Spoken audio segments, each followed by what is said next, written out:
setting cycle.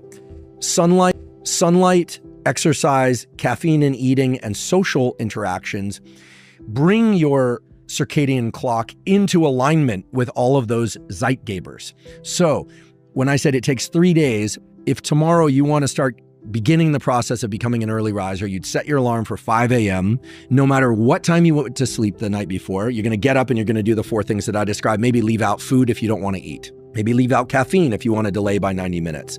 It's going to hurt. And then by the early afternoon, you'll be dragging a bit.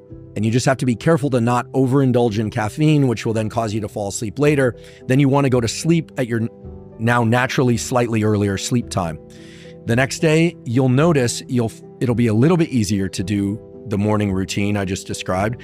And by the 3rd day, you ought to be waking up with or before the alarm by a few minutes or moments, because your circadian clock has phase shifted. Okay, it's phase advanced, as we say. Your circadian clock intrinsic to you generates a 24.2 or a 24.3 hour rhythm. It's not perfectly 24 hours.